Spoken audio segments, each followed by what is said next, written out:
My wife and I have decided to leave Racine. She has been accepted into a grad school in Oneonta, New York, near the Adirondacks, and we will be heading back east at the end of July. We move a lot, and it never stops being an emotional process. Both my wife and I are very attached to Racine. We have become comfortable here because it's a comfortable place.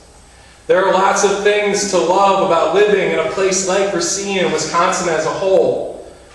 It has a sky that is wide and stormy and cornfields. I'm always surprised how much I love looking at the cornfields. There's this one farm stand run by an old couple.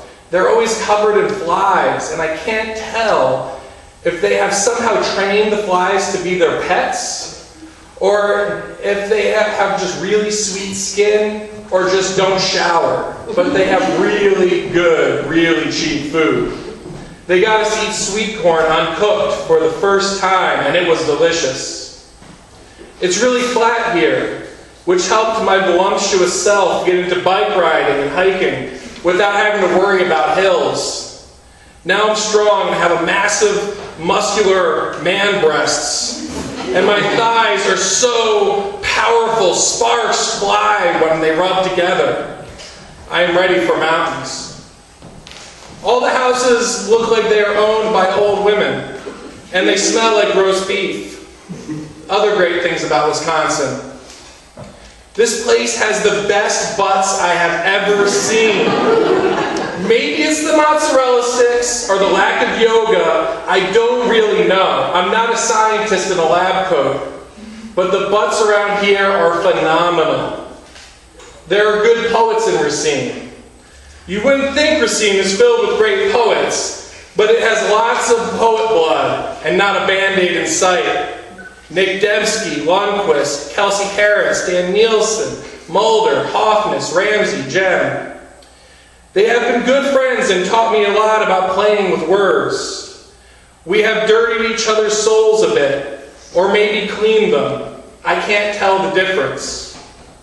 My wife and I like to drive up to the northern woods of Wisconsin, which are deep and filled with lakes and bugs that love the way our skin tastes. Maybe there are too many bugs. Maybe there's too much skin. I don't know.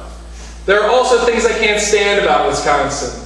And I feel that finding what you hate about a place is an important part of bonding with it. It's often a little too friendly here, and this can be paranoia-inducing. You can never tell if someone is mad at you because they might just simply not want to confront you. You can't tell they're just being kind. I'm a difficult person, and this is problematic for me. People here often confuse politeness for morality. Grown-ups don't curse enough. People refer to their butts as a tushy. Okay, strike that. Calling your butt a tushy is adorable. I love the northern woods, but they are too far away. In Racine County, there are only patches of woods, and all those hikes are not long, and it's hard to get lost, which is an important thing to do. This is one of the reasons we are leaving. We miss mountains and getting lost in the woods, and fighting about being lost in the woods, and then finding our way out. We also want to be closer to our roots, but not too close. I am homesick for Sag Harbor, and I want to be able to visit it more often, but I also want to keep my distance from that kind of family and money. Heather wants to be able to visit her family as well at her beach house in Popham, Maine. The creek where I dumped my mother's ashes is only an hour or so north of Oneonta. That means a lot to me, just being close to it, to my ghosts. I want to visit there. Lay on a dusty rock, get sunburned. I've also heard Bigfoot lives in that section of upstate New York, and that's important to me.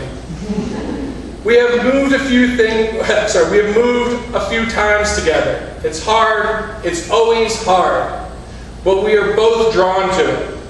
We like what it brings out in us. We become more affectionate with each other.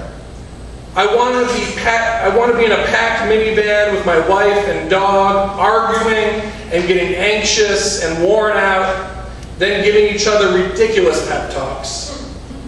I just gave my boss at the assisted living community where I work my 2 weeks notice. It's a shitty job, but the experience has been intimate, and that's important to me as well. Last night I put this one guy to bed. His whole body shook as I slowly moved him from his chair to his mattress. As I moved him, he started singing the Wisconsin State College fight song. So I started singing with him to make him more comfortable. He went like this. On Wisconsin, one try through the line, run the ball clear down the field, run, Wisconsin, run. Finally, we got him into bed, and we sang the song together, mostly improvising the lyrics at that point. And I thought about how much I'm going to miss this old man, even though he is so senile that he probably won't remember me. Thank you.